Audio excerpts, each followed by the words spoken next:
Hi, Deepika. How are you? Hi, DC. How are you? I'm I'm good. good. Well, welcome everyone to the MTX Podcast. I'm Daisy. I work as a consultant here at MTX. I've been working here since 2 years now. It's been an exciting journey. Deepika, I'll let you introduce yourself. Well, as you already know, my name is Deepika, and I've been with MTX for about a year. I also work here as an associate consultant. And it's been an excellent journey so far. I felt like it was a year of lots of growth, Yeah. lots of fruitfulness, and I don't know, I'm excited to see what's next. Great. That's great. Well, I would say at MTX, since I started working here, I feel like I have learned the most that I've learned anywhere else. It's just been such a fulfilling journey. So I'm gonna start by asking you a couple questions. Like we work together. I see you every day, and I know what you do, Right. but I don't really know your journey. I'm really excited to film this podcast with you. So, okay, tell me, how did you get to working with MTX? So I had like networks on LinkedIn and I was like kind of career transitioning a little bit. And I worked in a completely different field. And I felt like if I wanted to like switch career paths, consulting was probably the best way to start, only because you get so much exposure to a lot of different industries and Yes. sectors and different clients. So I was just kind of like, if I want to switch paths, let me just figure out what I like. And that's kind of how I found MTX through a few LinkedIn connections and use my network to my leverage. And That's great. yeah, like you said, I mean, I used to work in healthcare before, it's very different. Mm-hmm. Um, but working in tech is also extremely different. Yeah. On top of that, like being a woman, and there's some other like cultural stuff that comes with it too. But overall, I think the experience that it's offered has been a lot more valuable to me. Mm-hmm. So, kind of wanted to ask, I know you've been working here a few years and I know you've had some experience before that. Yeah. Like, how did you see yourself grow over time and how did you start feeling more empowered? You know, not being like the youngest person in the room to Yeah. being like the one that leads the conversations. Like, how did you kind of Right. find your ground? So, again, I came here to the US 4 years ago. I was working in India before that. I graduated. I completed my masters. I worked there, and I was like, it's time to move out. So I came here for my masters, and then right after college, I joined MTX. So it was I never thought that I would really get into consulting. It just happened, how you're like looking for jobs right after college, and then again, LinkedIn helped me get this job, and I was like, I knew nothing about consulting. My 3 years of work experience before was working with a data analytics servicing company. So, um, once I joined, I knew nothing about consulting. I knew nothing about Salesforce. So I knew that I had to put myself out there and learn as much as I can. And I knew that I could not just, sit back and wait for opportunities to come in Right. front of me. So I always made sure to not just learn, but also put myself out there, ask questions, tell people that I'm here, I'm in the room. So I feel like that empowered me a lot. That gave me a lot of confidence, because not just that I was learning, but I was also getting more responsibilities while I was learning as well on the project, in the office.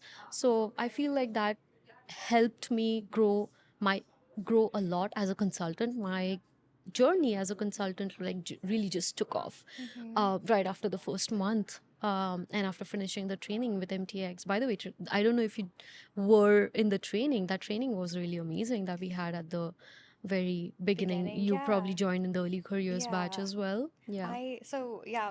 Mine was kind of like it started with a lot of like Salesforce training and it went to a lot more BA related training. We did a lot of case studies together and I felt like the training was very comprehensive to what we see on a day to day, Yeah. especially with clients. Yeah. I was gonna ask you like what was your I mean you talked a lot about like being uncomfortable, not like in consulting, like it being a newer field. Mhm. How did you ever have like an imposter syndrome type of moment, or like, hey, like I don't belong here. Like, what am I Oh my gosh, all the doing? You time. know?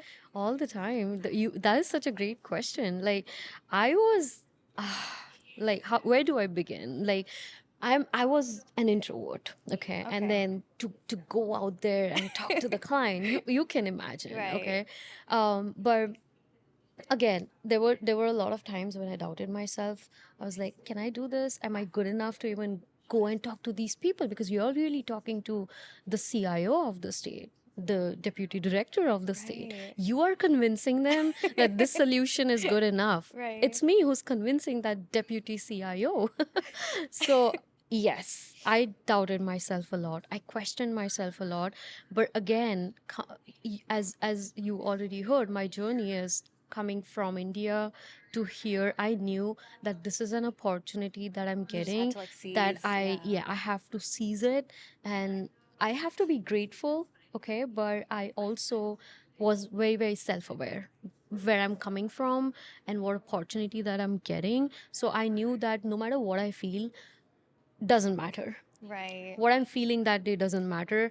I have to put my foot forward. You just had to put So your tough girl pants on, and yes, you just had to show up and just did what you had to do. exactly. Yeah. So that's what I would, anybody who's looking to get into consulting, like any young folks who are looking to get into consulting, put your foot forward out there. Like, don't let your feelings get in your way, because you might feel motivated one day and the other day you're just doubting yourself. So I would say, just keep your feelings aside Yeah. and just give your best, I don't and know if you yeah. remember this, but like there was just one time, I mean, and now everyone's gonna know, but do you remember that one time? Context for everyone, Yeah. there was like a situation where I had to kind of adapt to like taking on more responsibilities and more tasks, and I just didn't know how to do that because Yeah. I was just like, what, 3, 4 months into this job, and like a huge thing was just handed down. I was just like, kind of like freaking out and what to do, and I was like in the bathroom. I was like crying to one of my like I work remember that besties, and then one. Daisy was in the other stall, and then she was like, she was Yes. so sweet. She was like, I was like, oh my gosh, I was like one fumble because I was like, oh my god, I didn't even Yeah. realize like someone was like in the stall. Imagine someone catching you crying in the Yeah, bathroom. exactly. And then like she was just like, "Hey, everything's gonna be okay. Like it's all gonna be all right. Like we've Yeah. all been here before." And I was just like, I remember that conversation so well. And that was like what, February 2025. And I Mm-hmm. that was such a like momentous, weird marking day of my life. Not just because I was able to talk to you, but just Yeah. that entire week changed like a lot of perspectives that I had with what my capabilities are Yeah. as a consultant. Not just like someone that's like earlier into this field, but also just like, okay, how can I just like keep growing? Because you Right. can't just keep sitting down and like work on like 1, 2 tasks a day. Right. Like you have to keep growing. You have to work on multiple projects. You're Yeah. gonna be a manager or like a director one day. You always have to like figure out how to manage those responsibilities and also like see yourself grow. Mm-hmm. And I don't know, that day it really was like an Yeah. interesting marking period. Yeah. So thank you for that. Of course. Yeah, I clearly remember that day as well, because you don't see a lot of people like Yeah, crying show in the, their vulnerable but side of it. And that day, exactly. yeah. And I want to say, like, I appreciate you for being so invested in your work that, of course, when you're like so invested in your work, you get emotional, although you try not to um, get things personally to you. Correct. You are still a human. It's still Right. gonna get to you. Okay. And I caught you in your vulnerable moment, but I appreciate the way you opened up and you took the advice. Like, Hmm. it's very important when you are at work that you keep your feelings aside, you don't take things personally. But again, at the end, we are all humans, as I just said. But I kudos to you. You have come such a long way. I've never seen you cry in the bathroom after Yeah, I that. mean, like, it was just like funny because like that Yeah. entire week I was just like a loosey goose, like just Yeah. like lost in what I wanted to do. And same thing, like imposter syndrome. Like tech is a whole new field for me. Right. Like healthcare, like we're not working on Excel sheets. Like it's all about patient interaction. It's all about like studying things like Mm-hmm. that.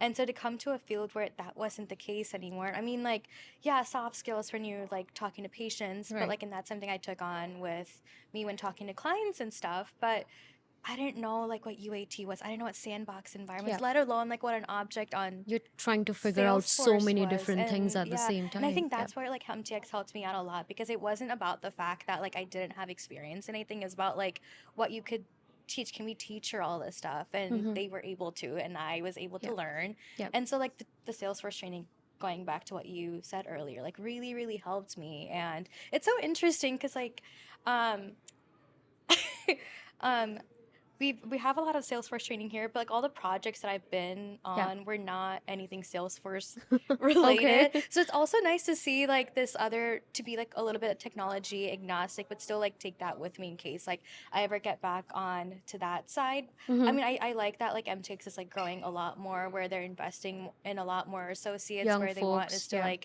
like learn new technologies. I know they're doing a lot of like Microsoft Azure training. There's like a Right. lot of PMP training right now too. Yeah. So I think everyone, no matter like what stage they are, if whether you're a manager or a director, there's always something new to learn. And like we're Right. so quick with In like adapting and learning. And yeah. I think that's one of the most important qualities of a consultant, that you got Yeah. to adapt, because you're working with different industries as a Correct. consultant, Yeah. and different industries use different technologies, prefer different technologies. So it's important for you to be agile and to just, keep learning around Right. different technologies as well, because as a BA, we are, of course, we need to have the soft skills, we need to be compassionate, empathetic towards our client, but we also need to know the technology well, because Mm-hmm. you are just fooling your clients if you are not able to answer their questions fully. And Right. I think that's very important, that in order to build trust with the client as a consultant, you need to have a 360 understanding of the technology that the client is looking for. How do Yeah. you, I mean, so right now I feel like I'm stuck sometimes where like a client asks me questions. I might not know the full answer, but how do you kind of like remain confident? Like you're a person, like Yeah. you're not gonna know. Like you're gonna have to like get back to your team and get that answer for them. But like how do you Hmm. kind of navigate those like uncomfortable situations where you have to talk about scope creep, where you talk about like expectations with requirements, you Yeah. know? Yeah. Like has it gotten easier? Like It definitely has gotten easier, but it gets easier when you build the trust with the client. right, So, of course, not everybody knows everything. Nobody knows everything, correct, yeah. right? But you always are figuring things out, right? You cannot have answers to everything at the same time. So, once you build the rapport and trust with the client, let's say you get stuck, like you don't know the answer to a question, you just like tell them, hey, I'll get back to you. I'll talk to my team, we'll sync up, and then I'll get back to you. And if Right. you have that trust with the client knows, yes, if Deepika is telling me that she will get back, then she will get back. And that's, one of the things that I learned in the early days is to be very, very consistent and to keep your word. Because if you don't deliver on your words, the client is very quick to judge you, and it's the trust is your currency with them. Correct. You lose that currency, It's you gone. cannot do business with them anymore. So that's how really, just build trust is what I would Yeah. say. And then I'm yeah. I mean, I got pretty lucky with mine, I think. I've been just like mostly on the Indiana initiatives, and Mm-hmm. had like a specific group of clients that I've been able to like foster a relationship with over the year. And I do see that like the more you show up, the more you communicate, the more you're open and transparent about what's Yeah. going on, they are more likely to say, hey, instead of just like going against you, they're more likely to work with you. And I think at the end Exactly. of the day, like that's all that matters. Like Yeah. I think everyone has shared interest in terms of like, this is a system that we're trying to work on. Mm-hmm. We're trying to help the citizens of XYZ county, state, Yeah. country. And I think once we figure out that these are everyone's shared values, I think that's been something that's been helpful for me to understand too. Yeah. So And remember that even the clients, this is not their day-to-day job to talk to you. exactly. They have their day-to-day Hmm. job, and you are pulling the client out from there. So remember that you also need to empathize with them in that, from that perspective. And then, it's as difficult as it is for you, it's also the Difficult for same. them, Yeah, right? it's the same Yeah. way for them. And I So think the more you feel prepared to, and I think that's one of the ways we can like save on yes. their time Yeah, as well. you Like you you need to can't, save their time, you need to be absolutely prepared.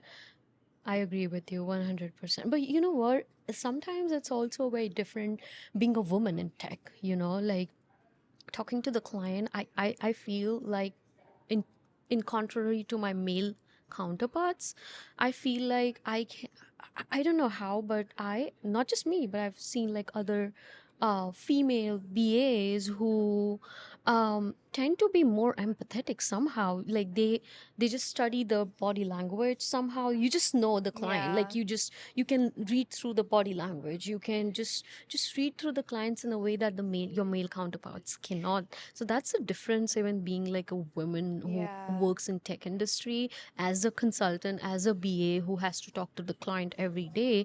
I think as a woman we bring a very different perspective in that sense as well, that you know women being like the emotional beings that we are, we Yeah. do read the room really well, and I think we can empathize You with know what's so clients really well. interesting? I feel like I see a lot of different studies where women are just like in general like better leaders too. And Right. I just feel like I want to see more of that in tech, man. Yeah. Like we have great leaders here too, but I just want to see like more women just like Mm-hmm. talk about their journeys and like what it Yeah. took to come there, especially like in their time too. Like Yeah. I felt like when they were growing up, when they were introducing themselves to this field, like there were probably a lot less women than we're Right. seeing right now, you know? Right.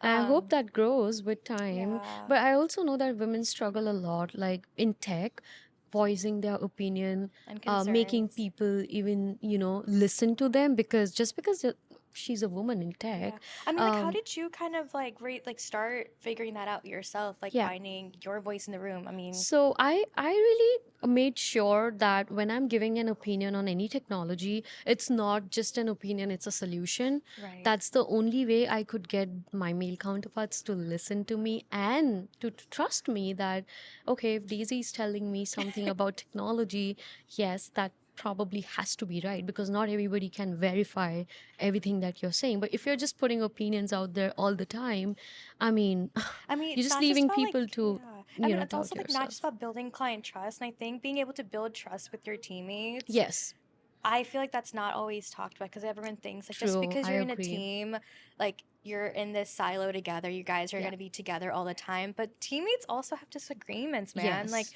All the time. right. And like they have their own special list of qualifications where they have their own opinions. Sometimes things just can't be done. Yeah, And maybe we do need to go back to the client and like re-specify that requirement. But true. sometimes like, hey man, just like listen to me, you know? Yeah. Like, yeah, and And as a leader, I feel like you definitely need to build trust with your team as well. Like, there's no good leader who, if you cannot be trusted as a leader, mhm. you're no good leader, What's one right? of the So, ways you did to cultivate that relationships amongst your team right. members that you have led? So again, I always made sure that my words need to have weight. So I'm not just again, Like not just yapping. yeah, just not saying things for the sake of saying things.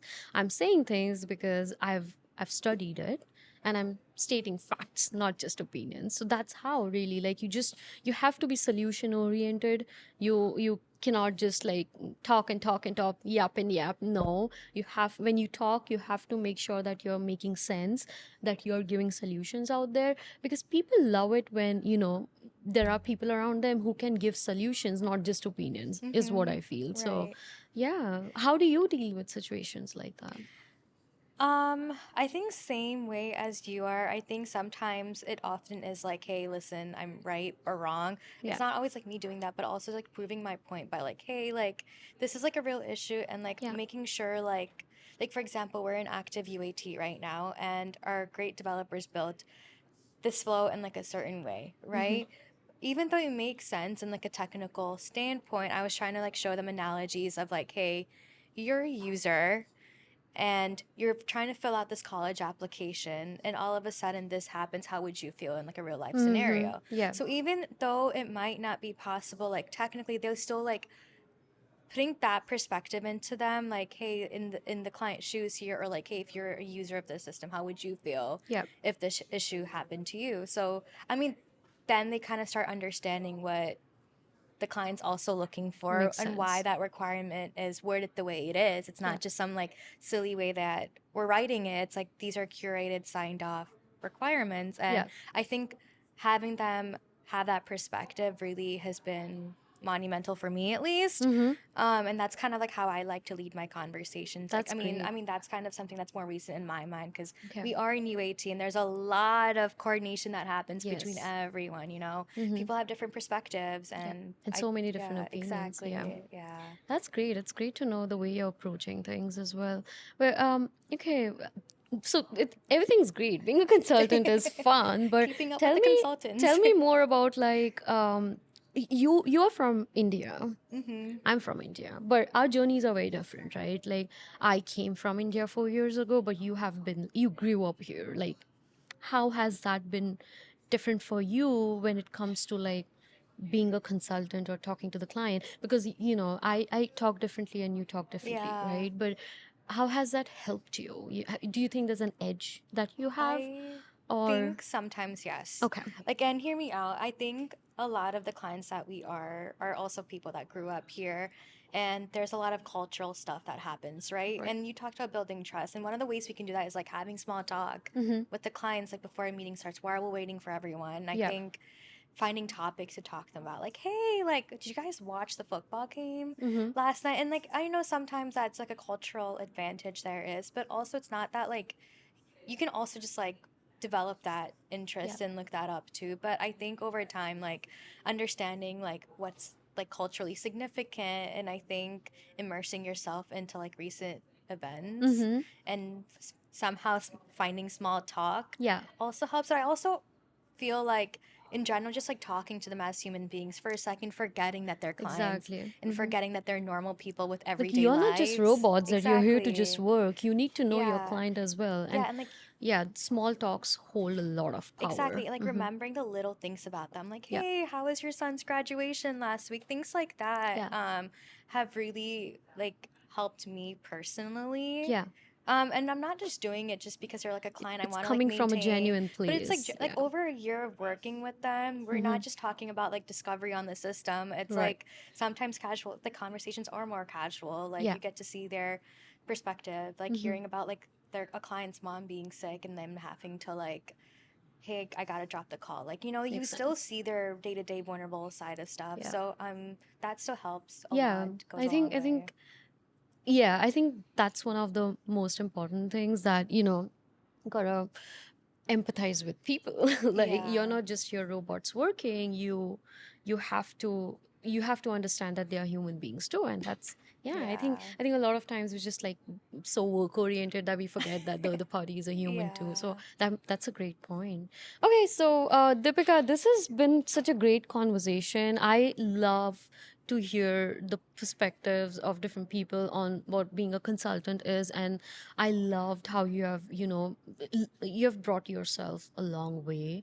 And I know that you work very, very hard. I see you working very hard You on know, the I floor, and there's so much for me to learn from you as you well. know, I So also want to say like I look up to you a lot. I mean, ah, oftentimes whenever like I'm in calls with like another executive, it's like, "Oh, is Daisy in the office?" And I just know like I have a great mentor yeah, here and that I can always come up to you for absolutely. advice at any time. Always happy So, to help. So with that, I would, like to play a little rapid fire round where I ask you a couple questions, and then yeah, let's do that. So, tell me, what's your favorite TV show? okay, so right now I just finished When Life Gives You Tangerines. I don't know if Oh, you've I've heard heard of of it. it. I've heard of it. It's like a K drama series, Yeah. and it's about like this woman who it's kind of like a slice of life type of show. And it's about this woman, her growing up, and her raising another girl as well. And like we kind of see her life too. Yeah. So I feel like that show has just given me a lot of perspective on just like the things that your parents sacrifice to give a good life to. I mean, growing up as an immigrant, like my parents moved here, and I Mm-hmm. feel like that show is just like a very like healing type of thing. What's a show that you've been enjoying so lately? It's good to know. That's yeah. I've heard of that show, by the way. Life Yeah. Gives You Tangerines. I need to You watch that you one. need to watch it. Yeah. Like you're gonna cry a lot, so make sure there's a box of Oh, of Kleenex around you. course. But it's not like just like sad stuff. It's just like wholesome, beautiful The K dramas moments. are, yeah, Yeah. emotional ones. Yeah, mine is Mr. Robot. It's I watched this show like 2 years ago, and I don't know if you've heard about Yeah, it, what but is it about? yeah, it's about this guy who is a hacker. Ooh. He hacks these computers of these very, very rich, ultra rich people, and then basically the premise of the um show is to show that reality is very, very different from what we really see in the world, that we are living in a matrix, and how there are like just a couple, four or five people who are controlling the whole world. And it's a very interesting show, so I Did would you just have to suggest like like sit watch it. down after each episode and just like rethink about life? Absolutely.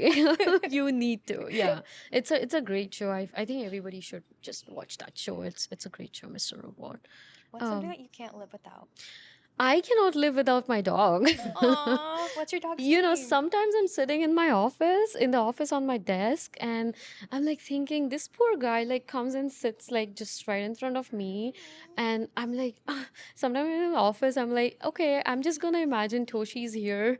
That even just the thought of thinking that he's here beside me just calms me down, Aw. takes all the stress out. You should get a warmie that looks like I'm Toshi. planning to have a frame, his frame on my desk. I need to have something like Aw. that. But Yeah, yeah, that's good. that's good to know. And then, what's your favorite snack? I want to say Pani Puri. Oh my God, no way! That's my Do you favorite snack really? too. I love Yeah, Pani Puri. I make it like I all the think every Indian time. loves pani Yeah, it's like puri. a Yeah, cultural thing. yeah. How do you guys make it? So I love my pani puri with the potatoes and the chana. Mm-hmm. Sometimes with the beans, but then these two are the classic ones, and then the spicy water in it. Yeah, sometimes Ooh. I can have it like without the sweet water in it. Yeah. But yeah, W- w- so My mom has yeah. like a recipe that she has like with like potatoes, peas, and like carrots. Okay. Not traditional, but it's like so good. It's like a lot of different spices, and then you put the pani puri, Oh, like masala in good. it, and then very good. Yeah, I That's feel like a lot yeah. of people eat it differently. Well, it's nice to know that we both share so many common interests and common favorite snack. So to that, why don't we like do a toast to Pani Puri? Woo! We have some Pani Puri in the room. So Deepika, you wanna get one? So let's do a quick toast to being a consultant. Yay! Cheers! Well, thank you everyone for tuning in. I hope you all had fun watching us, and peace. Peace.